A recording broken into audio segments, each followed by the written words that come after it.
Mr. President, let me begin with the following figure: 55 million people. That's the estimated number of eligible voters that now live within states that have passed legislation restricting the right to vote and potentially undermine the electoral process.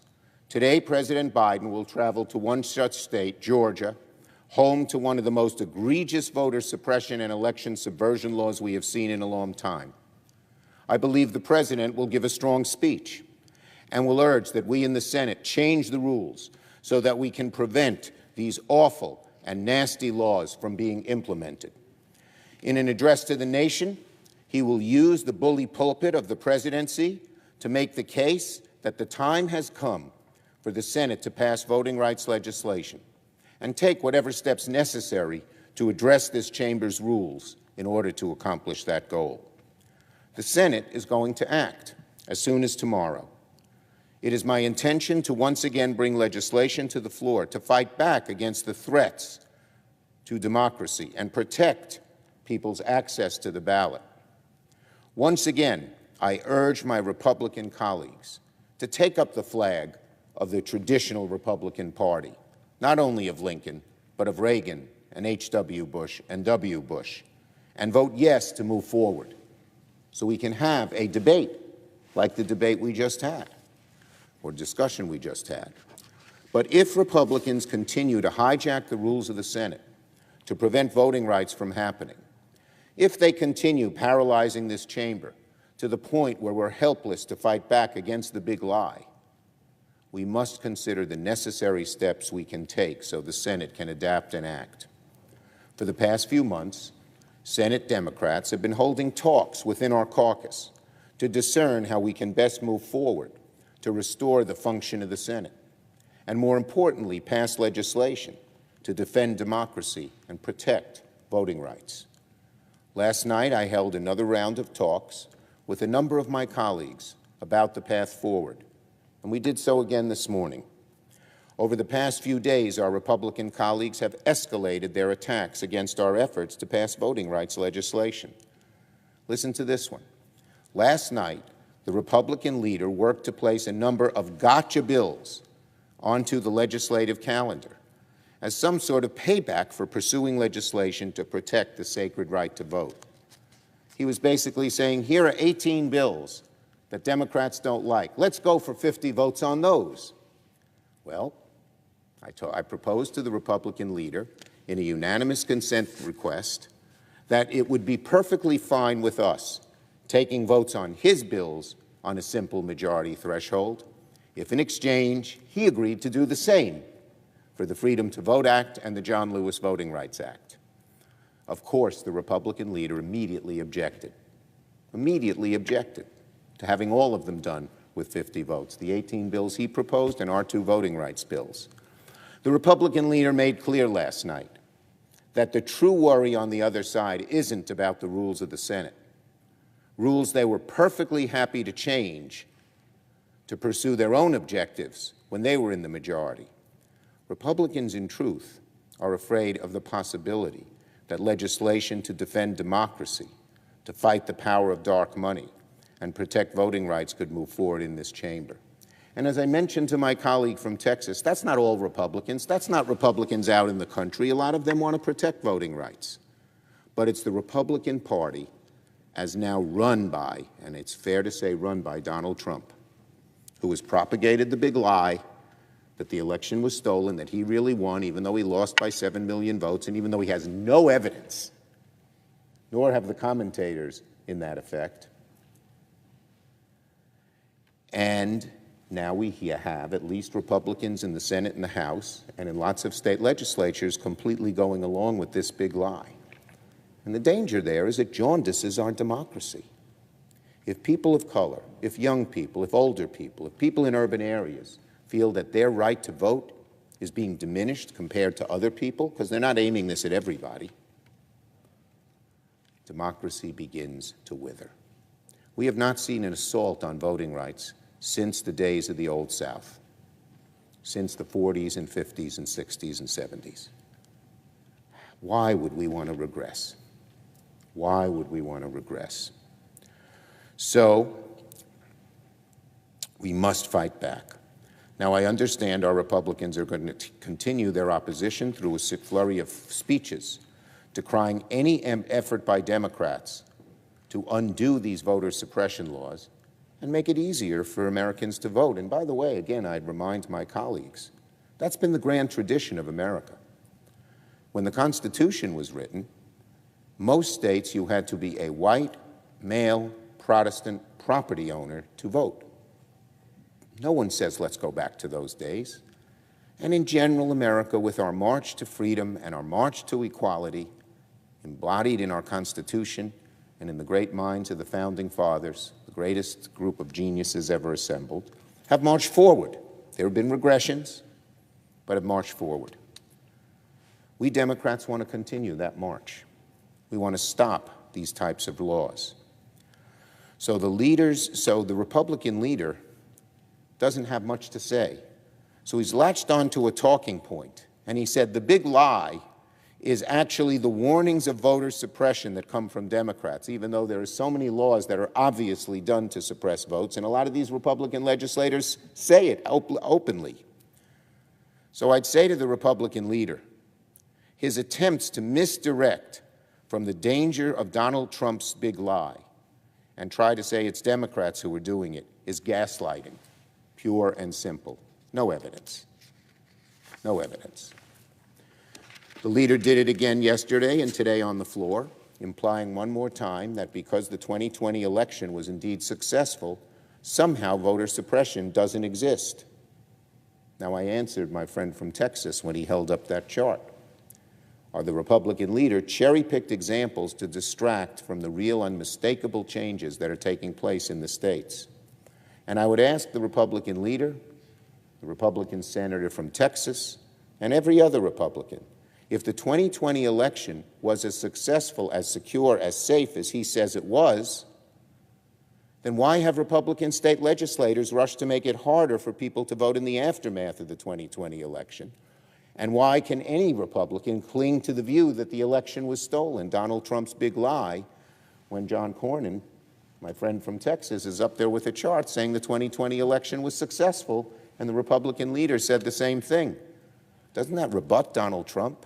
Doesn't that rebut those who came to the Capitol motivated by Donald Trump's propagation of the big lie? Doesn't it rebut all the state legislators who want to make it harder to vote if the 2020 election was successful? Despite the Republican leader's best efforts, I have yet to hear from my Republican colleagues why it's okay for states like Georgia to make it a crime to give food and water to people waiting online at the polls, when we hear that in minority areas and in urban areas the lines are much longer than in rural areas.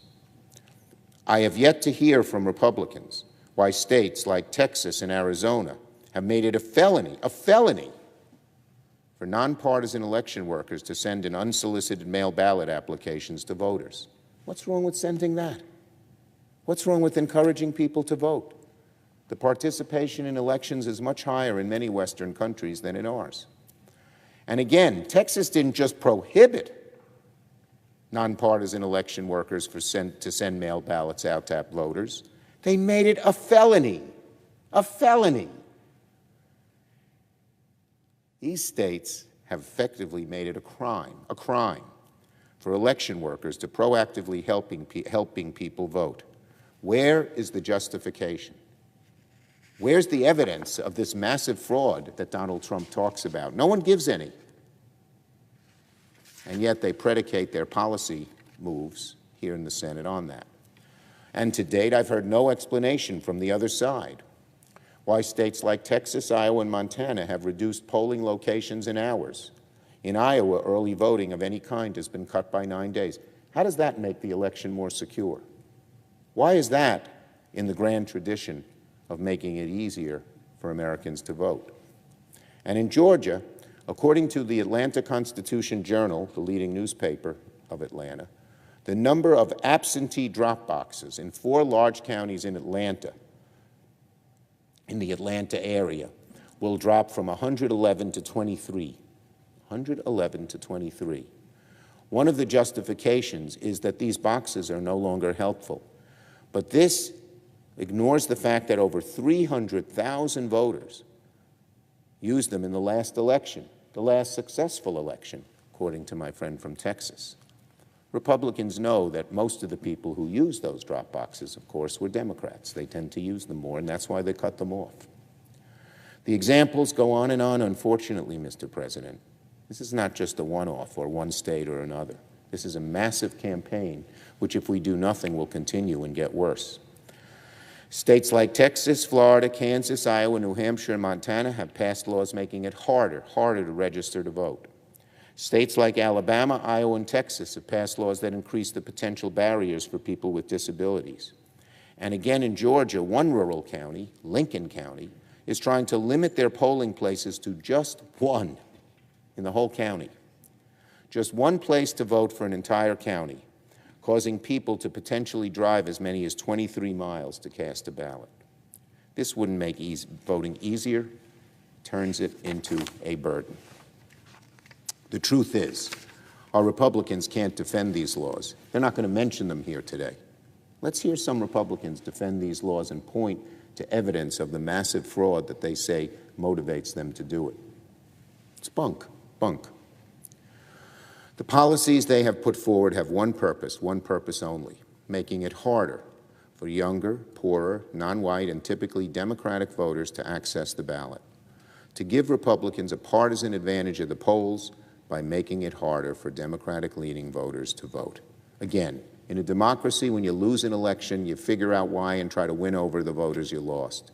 You don't stop the voters you lost from voting. That's what happens in autocracies.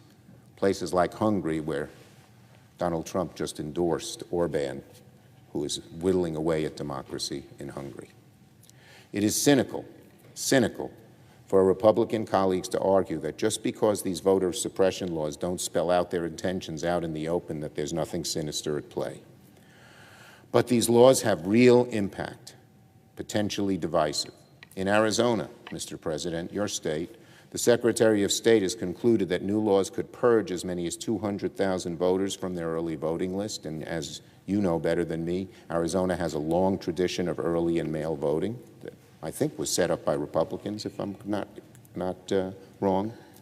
In Georgia, over 1.3 million voters used absentee ballots in the last election, could now be affected by the restriction. Senate Democrats in Iowa argue that if today's voter suppression laws had been in effect in 2020, over 6,500 absentee ballots would not have been counted in the last election. And this isn't all difficult to comprehend. When you pass laws that raise barriers to voting, fewer people end up voting. That's a fact. So, as the President will say later, we're approaching a decisive moment for the country. Voting rights, defending democracy have long been bipartisan issues in this chamber. The Voting Rights Act of 1964 is one of the crowning achievements, not only of the civil rights era, but in the history of this chamber. It's in no way a power grab to say the Senate will pass laws that make it easier, simpler, and safer for American citizens to exercise their most fundamental right. That's been part of the grand tradition of this country, usually, as I mentioned several times before, bipartisan. I'll add, as we proceed, we cannot hang our hats on the false hopes of inadequate or sometimes chimerical solutions.